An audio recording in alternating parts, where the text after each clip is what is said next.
morning, everybody.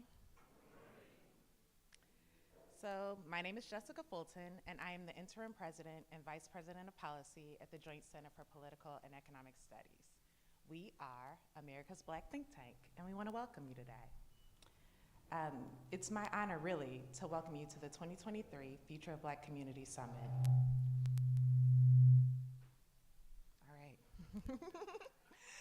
The Joint Center, as America's Black think tank, is focused on uncovering data, asking thoughtful questions, developing solutions, and convening thought leaders, scholars, policymakers, and others who are committed to improving the lives of Black people across the country.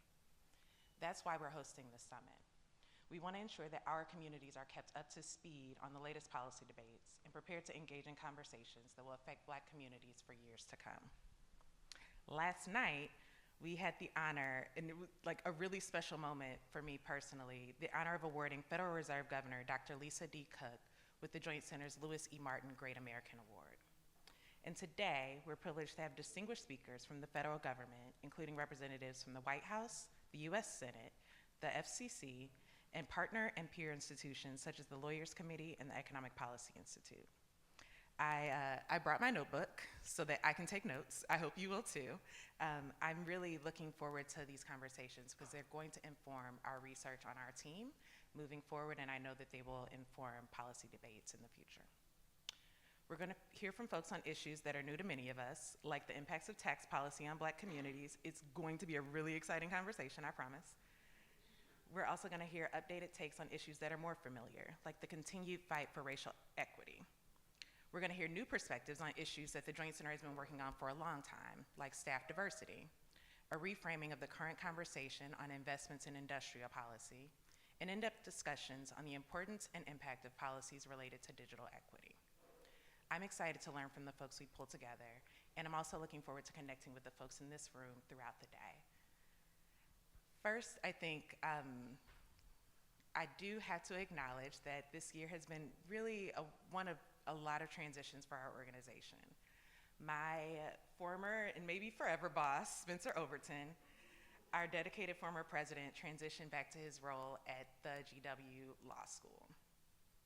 While we'll miss his leadership, we are grateful for his enduring commitment to our mission and for his willingness to continue answering my phone calls and my emails and answer my questions. We're really excited about the next steps that he's taking in his journey. At the same time, the team has really continued to grow. We've been joined this year by 5 new team members, which I think is a really big deal for those of us who were around in 2020 when the Joint Center was 5 people. The team members that have joined us in 2023 are Danielle Davis, our Technology Policy Director. She's back there. Dr. Kayla, yeah. Dr. Kayla Elliott, our Workforce Policy Director. Danielle Henry, our Digital Communications Director. Kennedy Fortner, our Communications Associate. Big wave. And Zenobia Wright, our Office Manager.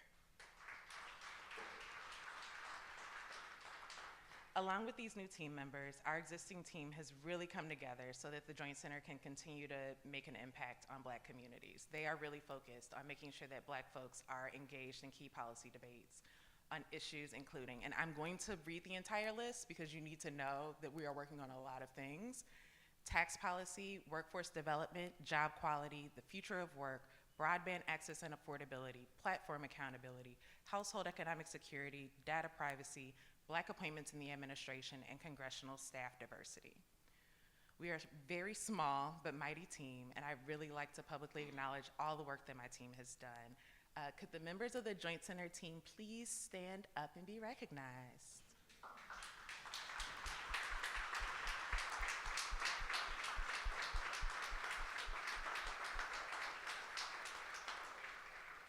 I get a little bit emotional about that. They are really just, they blow me away often. Next, I would like to acknowledge the Joint Center supporters, including our board. The board has entrusted me with the responsibility of leading the team during this transition period, and I'm incredibly grateful for their support. So I just want to take a moment to acknowledge our board members. There are a couple up here. I think there's one back there.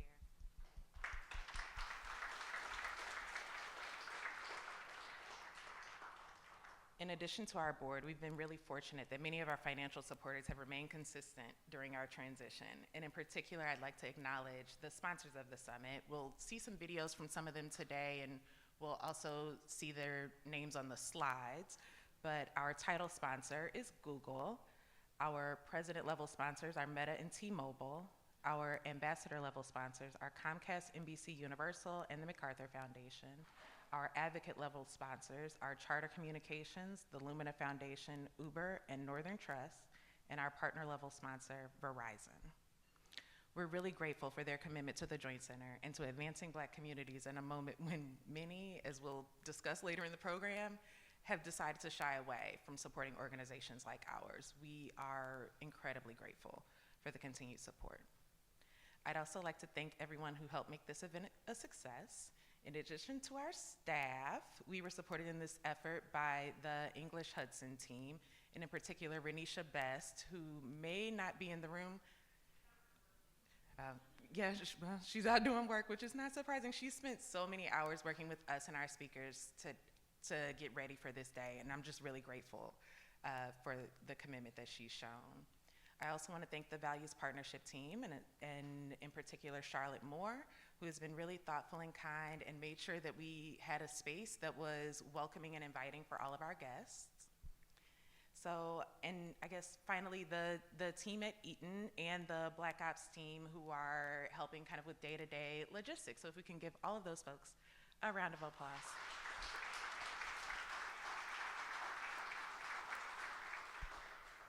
Okay, so you all aren't gonna hear from me much today.